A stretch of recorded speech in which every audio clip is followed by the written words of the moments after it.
as I headed into CPAC, I was the object of an Occupy threat. Here was the sentence. Mitt Romney has Secret Service, but Newt Gingrich and Andrew Breitbart don't. That was at the Heritage website, the Heritage Foundation. That was a quote from an Occupy person.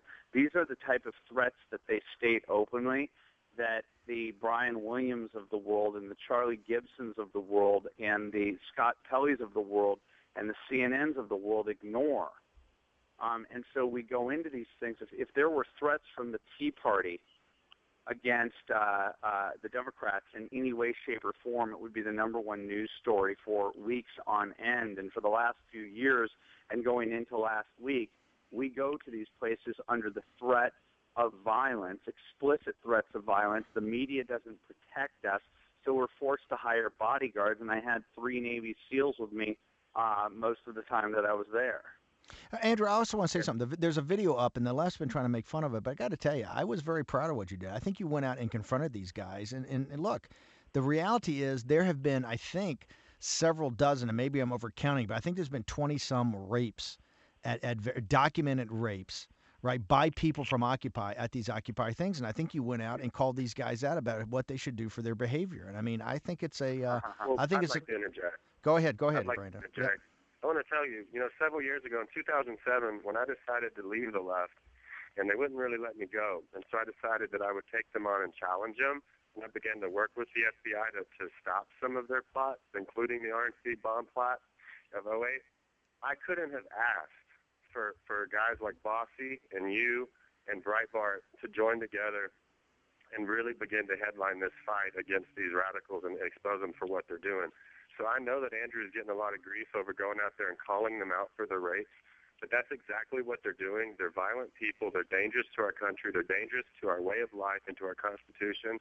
And you guys, all of you guys, are headlining this effort to stop them and to expose them. So I support what Andrew did.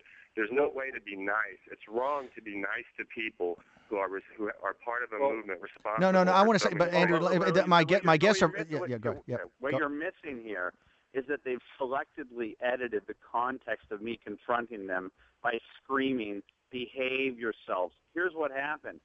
They had shut the place down. People inside, including many students and old women, were scared. What's going on outside? How come we're not allowed to leave? How come there's major police outside saying we cannot leave the hotel? The hotel was in lockdown.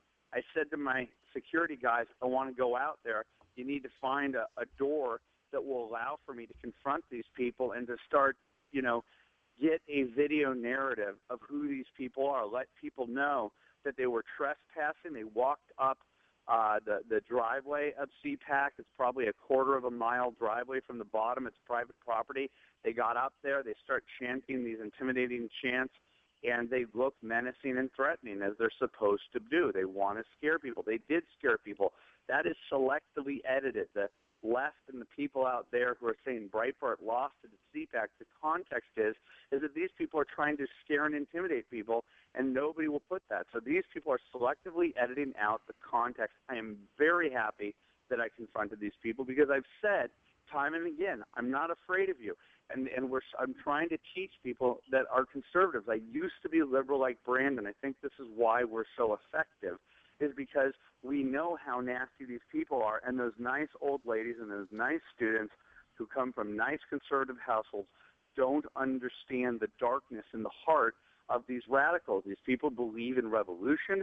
They're nihilists to their core. And so the idea that some people are getting raped, that some people are getting murdered, that there are overdoses, that there are sexual assaults, that there's a suppression of those crimes because they're fearful of it hurting the image. People on the right don't get that this is the nature of the utopia that the left wants to promise us, and why we have to start fighting back, because we're at a tipping point now. We're at a tipping point. It's either Occupy or it's America, and I'm going to fight with every bit of everything I have in me to make sure that these people don't win. My guests are Andrew Breitbart, Chairman and CEO of Breitbart.com, the Breitbart Services, and Brandon Darby, an American patriot, who are both involved in the film that we're making on Occupy en masse. Guys, it's one of the reasons I'm so proud to work with you guys. You know, coming off the Sarah Palin film with guys like Dave Bossie, Andrew Breitbart, Brandon Darby, Lee Stranahan, Pan Keys, Anita Moncrief, David Horowitz. What the right needs now is fighters. They need people with fighting spirit. We've taken this long enough. The conservative movement's been passive long enough. It's time to get fired up. And Andrew's absolutely right. And Andrew, that was your close that brought the entire crowd to its feet on Friday afternoon on your keynote speech, is that we're at a tipping point. It's either going to be one thing or the other. It's either going to be an Occupy type America with those type of brown shirt tactics, or freedom-loving Americans are going to stand up and say, I am not going to take this anymore, and we're going to fight for this country. And if anybody out there thinks that you're not going to have to fight to take your country back, you are sadly mistaken. You see the tactics of these people. You've seen what President Obama's done, the arrogance of what he's tried to do with the Catholic Church over the last week, and it's just more of that to come.